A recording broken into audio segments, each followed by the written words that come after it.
Bonjour et bienvenue dans Milkshaker, le podcast qui agite les idées reçues sur l'allaitement. Je suis Charlotte Bergerot-Palisco, je suis la maman d'un petit garçon de 3 ans que j'ai allaité durant 1 an et je suis la créatrice de ce podcast. Dans la vie, je suis ostéopathe et spécialisée en périnatalité. Je m'occupe des femmes en général, de leur désir de grossesse à leur postpartum, des bébés et des enfants.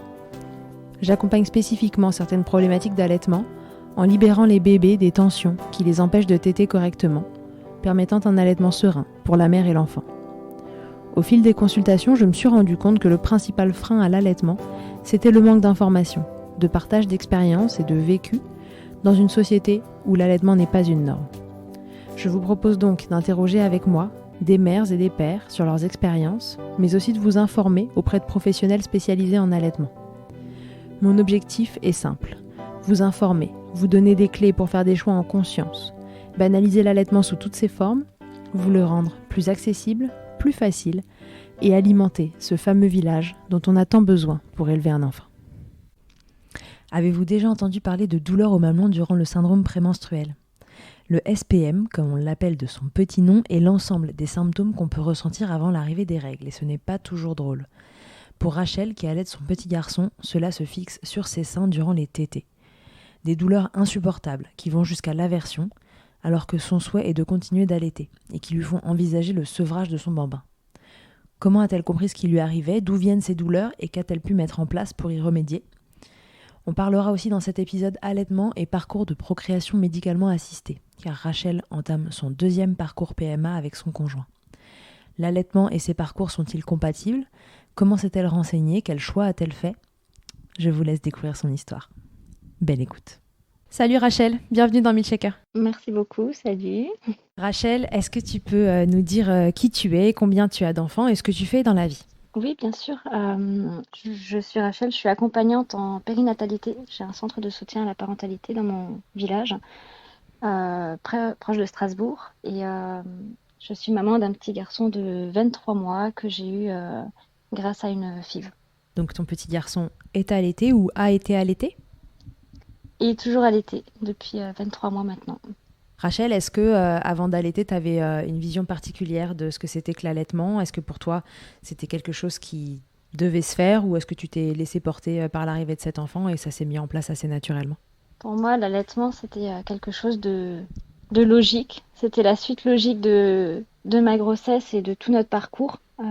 C'était essayer de lui apporter ce que moi j'estime le meilleur, alors sans juger les choix de chacun, mais c'est ce que moi personnellement j'estimais être le meilleur pour mon enfant. On s'est jamais vraiment posé la question, en fait, ça s'est fait naturellement. J'ai jamais cherché à savoir s'il fallait allaiter ou pas, en fait, pour moi c'était normal, fluide. Est-ce que du coup tu t'étais renseignée ? Est-ce que tu étais au courant que l'allaitement c'était naturel mais pas nécessairement inné ? J'avais lors des cours de préparation à l'accouchement une partie sur l'allaitement, donc c'était assez intéressant parce que ça nous donne quelques petits tips à la naissance de bébé. Mais après, je me suis vraiment laissée porter dès la maternité. J'ai indiqué mon choix et on m'a toujours accompagnée dans ce sens-là. Donc ça s'est vraiment fait de façon fluide. La mise au sein, elle s'est super bien faite. J'ai vraiment pas eu de soucis à ce niveau-là. Donc Ok. ça a conforté mon choix, quoi. Et alors, est-ce que tu t'étais fixé un objectif dans le temps d'allaitement ? Là, tu en es à 23 mois. Est-ce que tu t'étais dit que ça durerait aussi longtemps ? Qu'est-ce que tu avais imaginé ? J'ai toujours envié, envié, oui, c'est un grand mot, et rêvé de ces femmes qui co-allaitent, qui ont plusieurs enfants. Et pour moi, c'était quelque chose de naturel. Donc, le sevrage doit se faire naturellement quand l'enfant se sent prêt. Et puis, s'il y a d'autres enfants qui suivent, ils seront allaités. Et s'il y a plusieurs enfants allaités en même temps, c'est pour moi une évidence, en fait. Donc voilà, l'allaitement pour toi est une évidence de A à Z. Oui, tout à fait. Alors, si on se parle spécifiquement aujourd'hui, Rachel, c'est parce que j'ai lu un de tes posts où tu parlais de douleurs que tu ressentais pendant l'allaitement. Donc là, tu nous expliquais qu'au démarrage, tout s'était bien déroulé et que justement, tu n'as pas eu de douleur, pas de soucis de mise au sein, etc. Donc, je voulais te poser la question de, voilà, quand est-ce que sont arrivées ces douleurs ? Qu'est-ce qu'elles sont ? Raconte-nous, qu'est-ce qui s'est passé dans ton chemin d'allaitement pour que tu te retrouves avec des douleurs ? Ça fait 23 mois que j'allaite et au bout de 20 mois d'allaitement, on se posait la question pourquoi je n'avais toujours pas de retour de couche. Donc, j'ai commencé à contacter certains autres centres PMA qui sont un petit peu allaitement friendly pour comprendre le mécanisme et trouver une solution pour avoir un retour de couche. Quand tu dis allaitement friendly, est-ce que tu peux nous expliquer un petit peu ce qu'il y a derrière, les prérequis que la PMA demande régulièrement concernant l'allaitement? Alors, en centre de PMA, généralement, il est demandé d'arrêter l'allaitement lorsqu'on veut engager un parcours. Mhm. Et je sais, après différentes recherches auprès de la Leche League et de marraines d'allaitement et même d'IBCLC, que en fait, les produits qui nous sont injectés lors des traitements ne sont pas nocifs et ne sont pas incompatibles avec un allaitement. Sauf que après avoir échangé avec certains professionnels de PMA, ils n'ont pas assez de retours et de cas pour engager des frais et prendre le risque d'un échec qui coûte très cher. Et c'est pour ça qu'ils D'accord. refusent généralement l'allaitement avec la PMA. Ok, donc du coup, toi, tu cherches à ce moment-là un centre qui va vous accueillir avec ce parcours d'allaitement? Alors, je cherche un centre qui peut me donner des solutions parce que je ne peux pas changer de centre puisque nous, on a une particularité, on est en FIV des pays, c'est-à-dire qu'on doit faire un diagnostic avant réimplantation des embryons puisqu'il y a D'accord, une maladie génétique auprès de mon mari. d'accord. Euh, mais je Oui, donc ça veut cherche, dire qu'on teste entre guillemets les embryons avant de te les transférer dans ton utérus, c'est ça? c'est ça. Et chaque embryon qui n'est pas sain est éliminé. C'est du diagnostic préimplantatoire, DPI. Voilà, tout à fait. Et, euh, et en fait, je cherche un centre qui peut m'aider, qui peut me donner un aval de pouvoir continuer cet allaitement euh, tout tout en ayant voilà, un traitement FIV. Mais à ce Mhm. moment-là, je n'avais toujours pas de retour de couche. Et pour pouvoir être prise en charge, il faut un retour de couche impératif. Au sein de ton allaitement, il faut que tu trouves le moyen que ton retour de couche arrive. Qu'est-ce qui expliquait que ce retour de couche ne soit pas encore arrivé? Est-ce que c'était le nombre de tétés de ton fils? Est-ce que non, il t'était plus tant que ça, mais que malgré tout le retour de couche ne revenait pas et que c'était plutôt un problème inhérent à toi et ton cycle? Qu'est-ce qui s'est passé? Alors en fait, c'était vraiment le nombre de tétés, puisque on était encore à quasiment 12 tétés sur 24 heures. D'accord. Euh, donc les tétées étaient très très régulières et empêchaient finalement un retour à la normale des choses, si je peux dire, au niveau du cycle. Mm, Euh, donc je me suis beaucoup renseignée et j'ai commencé à distancer les tétées et à avoir entre 4 et 5 heures d'écart entre deux tétées.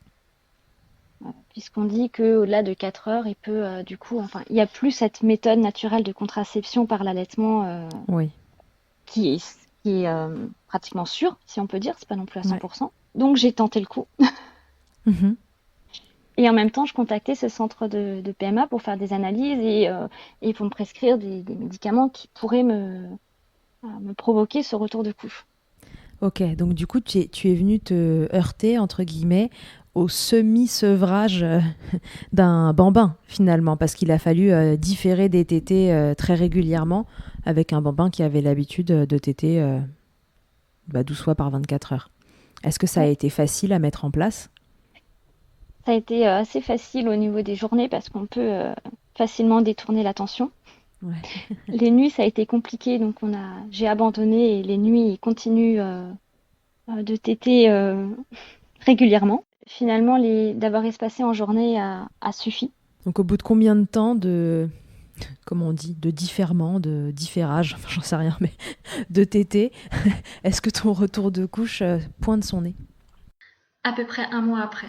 D'accord, donc un timing assez classique, finalement. Donc, oui, le timing d'un cycle en fait. Et là, 10 jours avant le retour de couche, je le sais maintenant, je commence à avoir des douleurs au mamelon, au téton, Ouais. euh, mais vraiment intenses, comme des aiguilles qui me rentrent dans le téton. Et je commence une sorte d'aversion du coup, parce que les tétés, je pleure à chaque tétée. Ouais, donc là, c'est pas la petite douleur. Non, ouais. en début de tétée ou je ne sais quoi. Là, c'est vraiment le truc qui te donne envie de jeter ton enfant. Ouais, complètement, complètement. Alors, au début, je pensais qu'il mordait. On pense aux dents, parce qu'il y a encore des dents qui se font. Est-ce qu'il pince un peu trop et j'ai une sensibilité? Et je me rends compte qu'au fil des jours, ça s'intensifie. Et je sais que mon fils ne mord pas. On se pose toujours la question, mais je sais que mon fils ne mord pas. Qu'est-ce que tu te dis à ce moment-là? Ouais. Bah, qu'est-ce qui se passe? Ouais. Pourquoi j'ai mal? Est-ce que je pense à un problème médical en fait? Je pense à une mastite, je sais pas, il y a un problème au niveau de la tétée, il y a un germe, il y a quelque chose. Puis 10 jours après, j'ai mon retour de couche. Ouais. Et ça s'estompe, j'ai encore mal pendant les règles, mais ça s'estompe. D'accord. Tu fais le lien tout de suite entre les deux? Et là, moi, je fais le lien. Je me dis, bon, ok, c'est ça. Alors, je me dis, c'est un retour de couche. Ça fait 20 mois que j'avais plus, même plus de 20 mois, hein, puisque il y a le temps de la grossesse avec. Bien sûr. Donc, que j'avais plus de règles. Et je me suis dit, ok, il revient en force. Je l'ai voulu. Il est là, c'est bon. C'est bon, il m'a confirmé qu'il est là. Et voilà, et je me suis dit, bon, bah, c'est le retour de couche. Et puis c'est ok. Et après, je vais avoir mes règles classiques. Et puis ça va se faire. T'as mal des deux côtés, n'est-ce pas? Oui. Alors plus d'un côté, puisqu'il tète plus d'un côté que de l'autre. Donc la D'accord. sensibilité, Donc, elle est forcément plus intense. comment tu décris ces douleurs? Tu parles d'aiguilles. Comment tu les décrirais, ces douleurs? Ah, des aigus qui transpercent le téton. Aïe, aïe, aïe. Mais par milliers. Je crois que même un tatouage, ça fait moins mal. T'es tatouée? Oui. Ah ouais, donc ça fait plus mal qu'un tatouage, mais au niveau du mamelon. Mais vraiment, mais c'est même localisé au niveau vraiment du téton. C'est Ah, même pas le d'accord. mamelon, mais c'est vraiment le téton. Ouais, c'est horrible. C'est Vous vraiment. voyez Mais pas non, ma mais tête, mais je suis dépitée pour elle. Ça me fait mal, même sans rien faire. c'est horrible. Je disais à mon mari, j'en peux plus. Je hurlais de douleur. Ouais. J'ai essayé d'écourter tant bien que mal les tétés, mais plus je les écourtais et finalement, bah, plus Samuel voulait téter. Et ouais. Bah oui, parce que Donc, le pauvre chouchou, il comprend rien, lui. Il a tété toute sa vie, 12 fois par jour. Donc déjà, on lui a différé ses tétés. Et voilà que maintenant, quand il tète, il se fait un peu envoyer balader. et là, je lui dis stop, Ouais. tu me fais mal. Comment lui, il l'a vécu? Enfin, comment vous l'avez vécu tous les deux, ce moment-là? Ben, moi, ça a été quasi une aversion. J'avais envie d'arrêter l'allaitement. D'accord. J'avais vraiment envie d'arrêter. Je me suis dit bon bah ok, les médecins ils ont raison, faut arrêter l'allaitement. Ils avaient raison. Ils ont gagné. Ils avaient raison finalement, voilà, donc j'arrête. Mais bon, c'est pas aussi simple que ça d'arrêter non plus. Ouais, Donc surtout à 23 mois. Donc je serrais les dents. Je serrais les dents en priant qu'ils s'endorment vite le soir. Ouais. J'essayais de donner le moins possible en journée pour avoir le moins mal possible. Et puis j'ai commencé à chercher des solutions, de savoir comment je peux soulager ces douleurs. Ouais, alors attends, au début, donc tu t'es dit c'est le retour de couche, mes cycles classiques vont revenir, ceci ne va pas se reproduire. Voilà. Comment tu réagis quand un cycle plus tard, toujours pareil, 10 jours avant les règles? Bim, ça revient. Et là, là je me dis ok, je vais avoir mes règles. Ouais. Euh, et là, j'angoisse parce que je sais que la douleur monte crescendo au fil des jours jusqu'à ce que les règles soient bien présentes, bien là. Mhm. Et là, j'angoisse parce que je connais la douleur.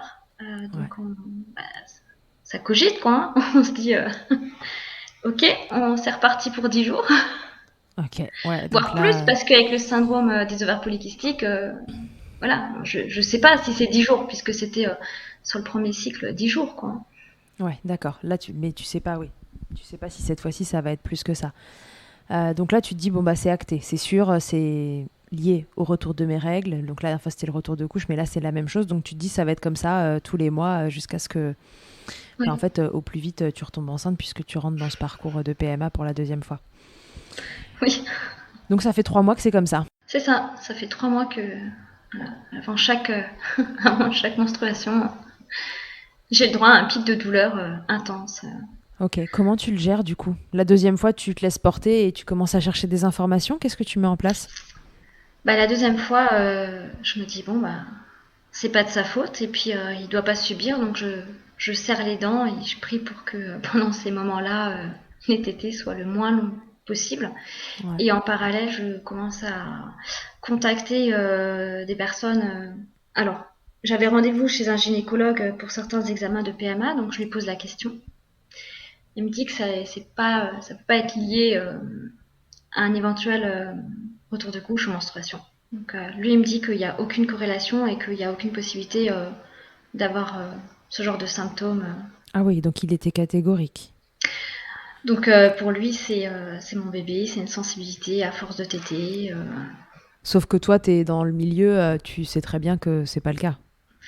Bah, déjà, je suis un petit peu dans le milieu, donc je sais, j'ai suivi quelques formations, donc je sais que voilà, il y a pas de cause à effet. Et s'il devait y avoir quelque chose, ça fait 23 mois maintenant que j'allaite, donc si je devais avoir une sensibilité par rapport à l'allaitement, ce serait arrivé plus tôt. J'ai pas pris plus de médicaments que ça, enfin, j'ai pas pris de médicaments ou de traitements ou quoi que ce soit qui peut expliquer non plus ces douleurs. Oui, il y a que ça qui a changé finalement dans ton rythme de vie, c'est le fait que tes menstruations reviennent. Il y a vraiment que ça. Et personne n'a osé me dire enfin, n'a été capable de me dire que c'était hormonal. J'ai Ouais, contacté des marraines d'allaitement, j'ai contacté des accompagnantes en allaitement, des personnes qui forment aussi, hein, des personnes qui forment d'autres personnes sur le sujet de l'allaitement, qui me disaient que ça ne peut pas être hormonal. C'est impossible. d'accord. Ok, pourquoi? Donc, on me conseillait de prendre de la lanoline, de me masser. Ça fonctionne ou pas du tout? Ah bah non, pas du tout. Ça fonctionne quand on a des crevasses, quand on a une sensibilité, Ouais, quand on a des douleurs au niveau de la poitrine qui est plutôt externe. Mais ouais, c'est pas mon cas puisque c'est une douleur qui est vraiment interne et hormonale finalement. d'accord. Donc c'est vraiment des aiguilles qu'on te plante par milliers au niveau du téton et que ça rentre vers l'intérieur de ton sein, quoi. C'est ça? Ouais, c'est ça. Ok, ça a l'air particulièrement agréable. Euh, alors Je tu le te souhaite dis, à personne. j'imagine, là tu te dis, il faut quand même que je trouve une solution parce que ça va pas être viable de passer 10 jours par mois comme ça, j'imagine. Et oui, bah là, la solution c'est le sevrage en fait. Ouais, Là, je me dis ma seule solution c'est le sevrage donc mais t'en as pas ça a envie. été. Bah, j'en ai pas envie, mais en même temps, je peux pas continuer à avoir Ouais, mal tous les mois à ce point-là où il y a rien qui soulage. J'ai essayé de prendre des Doliprane, il y a rien qui soulage, quoi. C'est vraiment, vraiment hormonal. donc du coup, qu'est-ce que tu fais? Tu mets en place un sevrage? Qu'est-ce que tu envisages de faire? Bah, on tente de mettre en place un sevrage, Ouais, mais il faut que je le mette en place toute seule puisque j'ai un mari qui travaille énormément de nuit, ouais, qui est pas beaucoup présent. Il a un travail qui lui prend beaucoup, beaucoup de temps. Donc c'est très compliqué. J'ai mon fils qui me tape, qui est dans l'opposition, hein, c'est normal, ouais, il il est pas comprend d'accord. pas. Je lui parle beaucoup, je lui explique, mais il comprend pas. Ok. Et là, je me dis, c'est pas la peine. Qui te renseigne finalement? Parce que là, tu dis, voilà, c'est hormonal. Est-ce qu'à un moment, tu as l'info, la vraie, de ce qui se passe en fait à l'intérieur de ton corps? Oui, je décide de contacter une IPCLC, Ouais, Julie. ouais, Comme elle est très douce et bienveillante, je me suis dit, je vais la contacter. C'est la seule IPCLC que je connais qui a un bagage un peu plus médical, mais avec des connaissances poussées en allaitement. Et qui me dit que, bah oui, c'est possible que ce soit hormonal. elle avait déjà entendu des histoires comme celle-ci? J'ai pas plus échangé avec ça, mais elle m'expliquait que effectivement, c'est tout à fait possible que au niveau des hormones, il y ait des réactions différentes chez les personnes et que chez D'accord. moi, ça se passe comme ça. Ok, très bien. Bon, du coup, ça te rassure. Tu te dis que, enfin, ça te rassure. Ça te rassure pas parce qu'il n'y a pas de solution immédiate à ça. Voilà, c'est tes cycles hormonaux qui sont revenus et en plus, tu veux qu'ils reviennent parce que voilà, il y a ce projet de deuxième bébé, mais il n'y a pas de solution. En tout cas, il y a pas de traitement à ça. On peut rien y faire. C'est ton corps et ta réaction face à ce schéma hormonal qui se remet en place et qui fait que tes seins deviennent différents et font mal. Euh, C'est donc ça. là, tu te dis, bon, bah, cette fois-ci, c'est sûr, ma seule solution, c'est le sevrage. Bah, cette fois, je me dis oui, la seule solution, c'est le sevrage. Et puis, euh, et puis quand on décide vraiment de se dire, bon, bah, ça y est, on y va, on va le sevrer, c'est pas grave. Mm. Il a eu 23 mois d'allaitement, c'est pas non plus. C'est pas un échec. Je me suis mis, c'est ok avec moi et c'est Ouais. ok pour moi, donc c'est pas un échec comme j'aurais pu le vivre au premier mois. Oui, c'est pas ce que tu avais imaginé, mais l'intensité des douleurs ne peut que te mettre voilà, devant l'évidence, c'est que c'est pas supportable. Et puis quand je prends cette décision-là, j'ai le centre de PMA qui nous suit, Mhm. qui me dit bon ben c'est parti, vous êtes inscrit pour une prochaine tentative Ok. dans 2 mois. Du coup, il m'appelle en septembre pour me dire que dans 2 mois, on peut recommencer. Ah oui, donc là, ça arrive parce que quand on enregistre, là, je sais pas quand est-ce que ça sortira, mais on est le 21 octobre. Donc la date approche. Donc là, la date, elle approche. Et là, je me dis, ok, j'ai rendez-vous avec une sage-femme de PMA pour discuter du protocole qui est mis en place, de tout ce qu'on va faire. Et je me dis, finalement, j'ai 2 mois encore à souffrir, entre guillemets, en espérant Ouais, que dès le premier coup, ça fonctionne. J'espère ouais. toujours que ça fonctionne dès le premier essai. Euh, et là, je pense plus du tout au sevrage, en fait. Ah d'accord, donc là tu te dis non, bah, c'est bon, dans 2 mois, si tout se passe bien, je suis enceinte, et du coup ces douleurs, elles vont s'arrêter. Voilà. Ok. Après, je ne sais pas, j'ai l'espoir que ça s'arrête. Après, il y a d'autres syndromes quand on est enceinte, mais ça, chaque corps est différent. Oui, c'est ce que j'allais te dire. Est-ce que du coup, t'aurais eu l'info, mais j'organise après cet épisode-là un épisode expert sur le sujet où on se reposera ces questions avec quelqu'un qui saura y répondre pour sûr. Est-ce que tu t'imagines que ces douleurs, du coup, qui sont de type hormonal, sont des choses qui pourraient se reproduire avec les hormones de grossesse? je me réserve toutes les éventualités. D'accord. Mais je Ok. connais la douleur, je connais cette intensité-là. Mhm. Les douleurs et les témoignages qu'on peut avoir lors de grossesse et d'allaitement sont tellement différents d'une femme à l'autre que j'attends de voir finalement ce que ce sera pour moi. Oui, ce sera peut-être tout à fait différent, ou peut-être que tu n'auras rien d'ailleurs. Je te le souhaite. Ok, donc là, du coup, on attend la grossesse pour voir comment ça se passe et le sevrage n'est plus une option.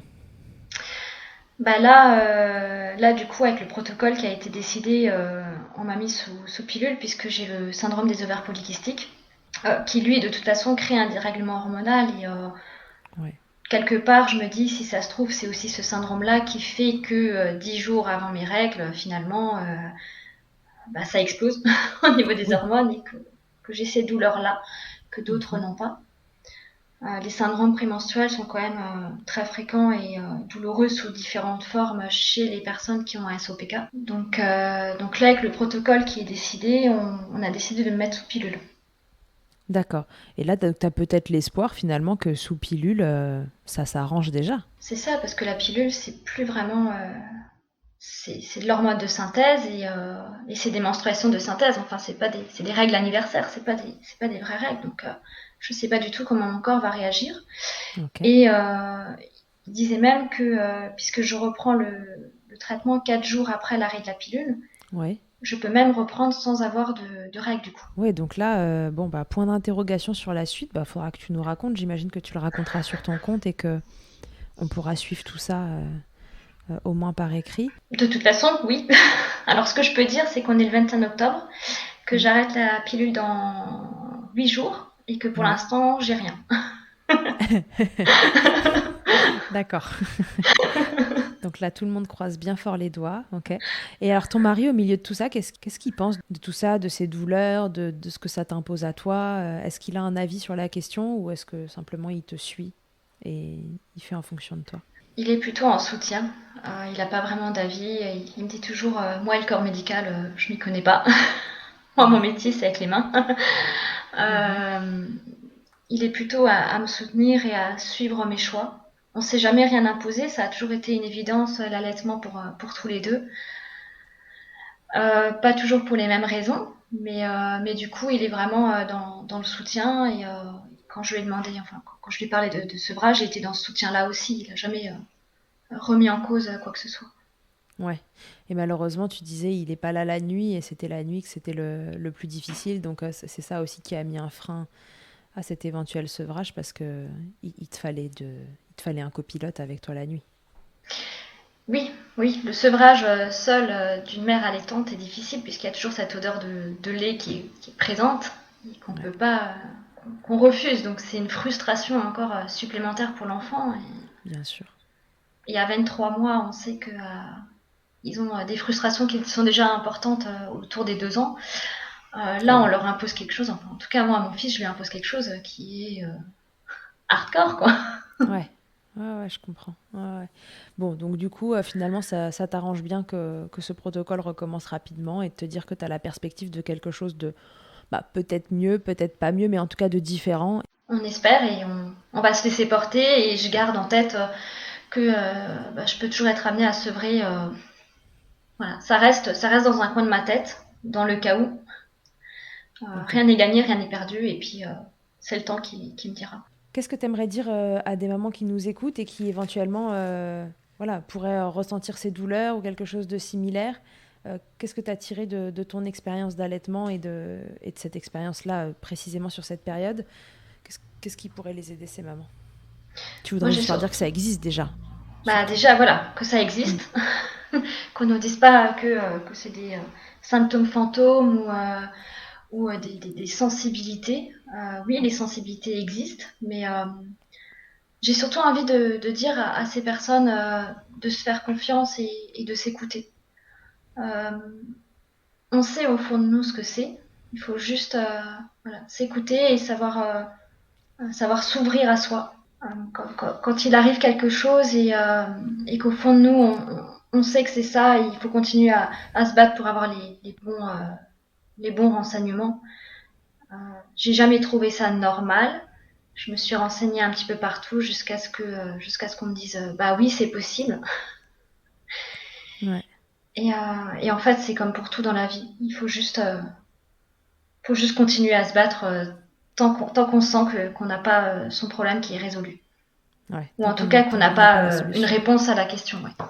Oui, parce que toi, le problème n'était pas résolu, mais tu savais ce qui se passait et ça te permettait du coup de faire un choix de façon consciente et éclairée. Oui, c'est ça. Après, chacun fait le choix qu'il souhaite. Ouais. Mais au moins, je savais qu'est-ce qui se passait. Je savais que ce que je faisais n'était pas nocif pour mon Mhm. fils, parce que finalement, il y a aussi ça. Quand on a des douleurs, on ne sait pas ce qui passe dans le lait. C'était aussi une crainte. Et Mhm. s'il y a quelque chose, une bactérie qui est nocive, et il faut arrêter. Enfin, il y a toujours, Oui, t'as eu peur de faire quelque chose de mal en continuant de l'allaiter.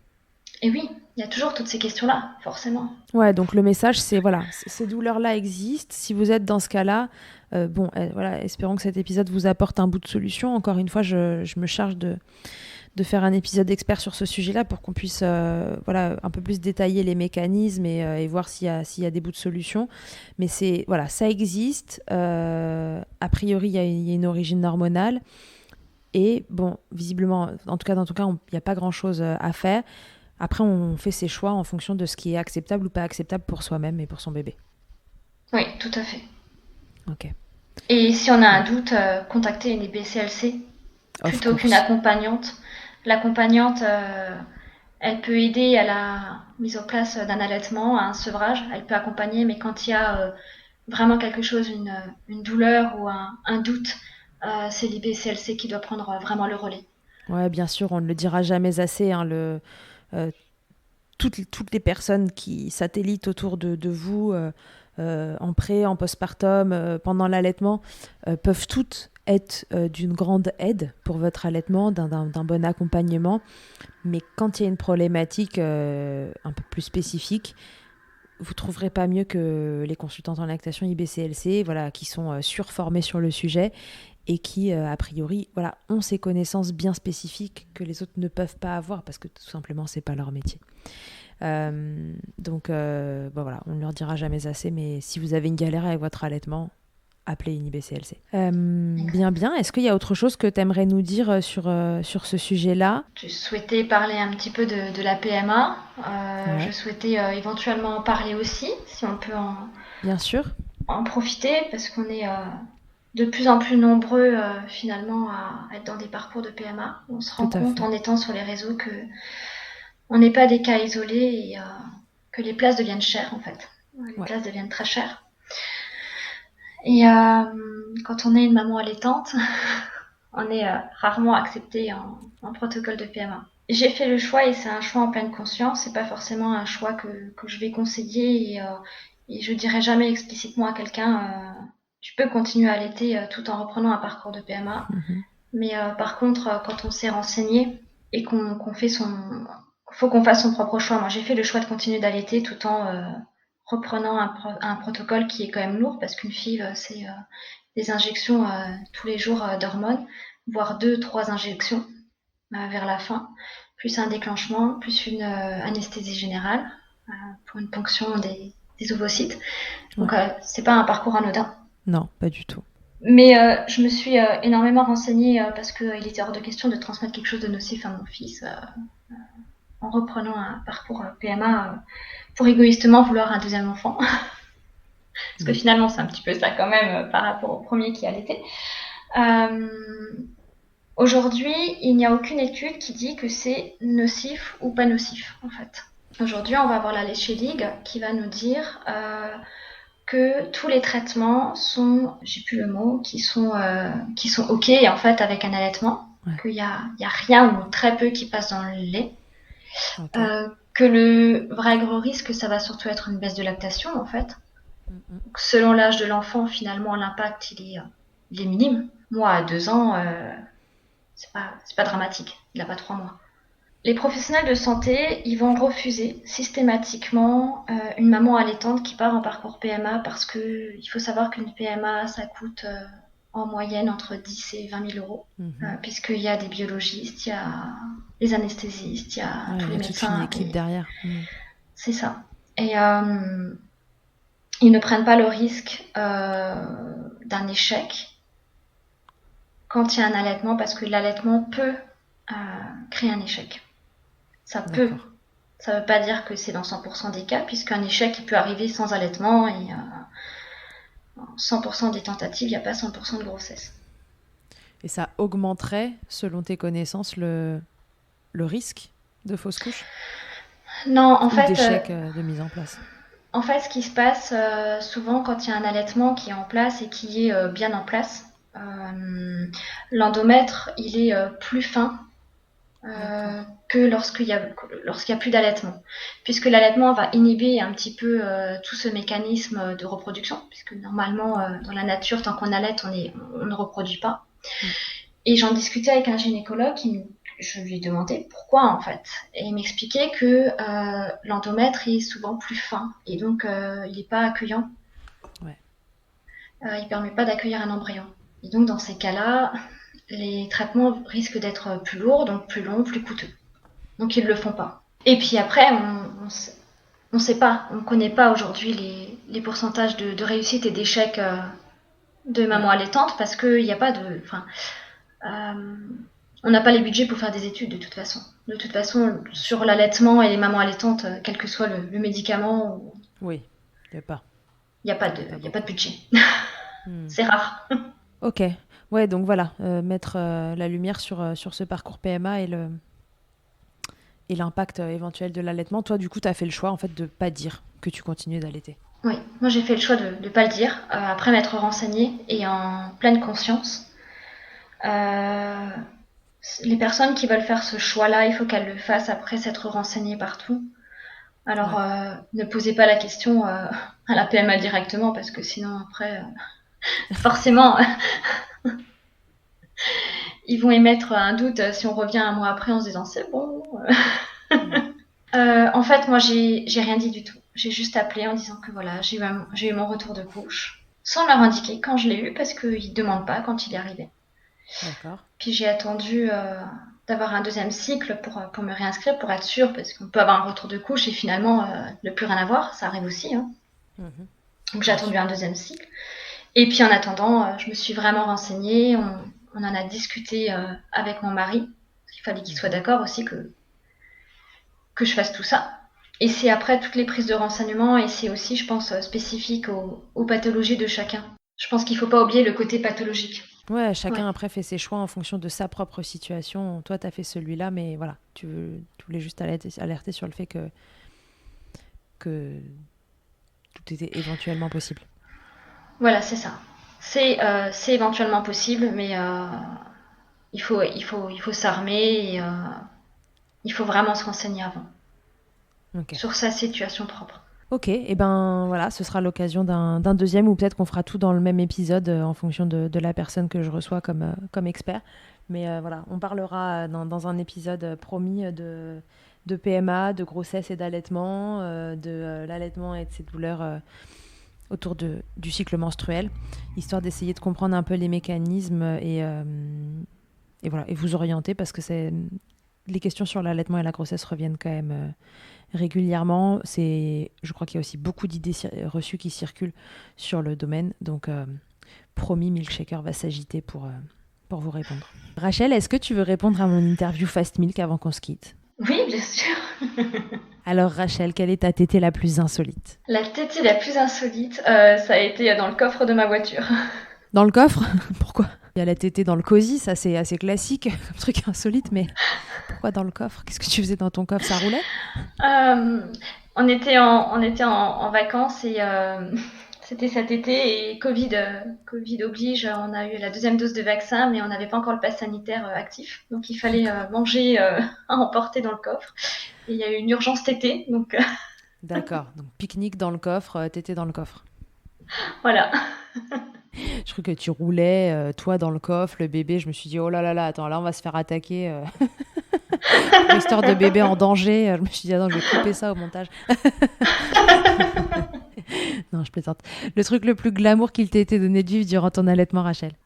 Ah, le truc le super glamour, ça a été la tétée vomissement.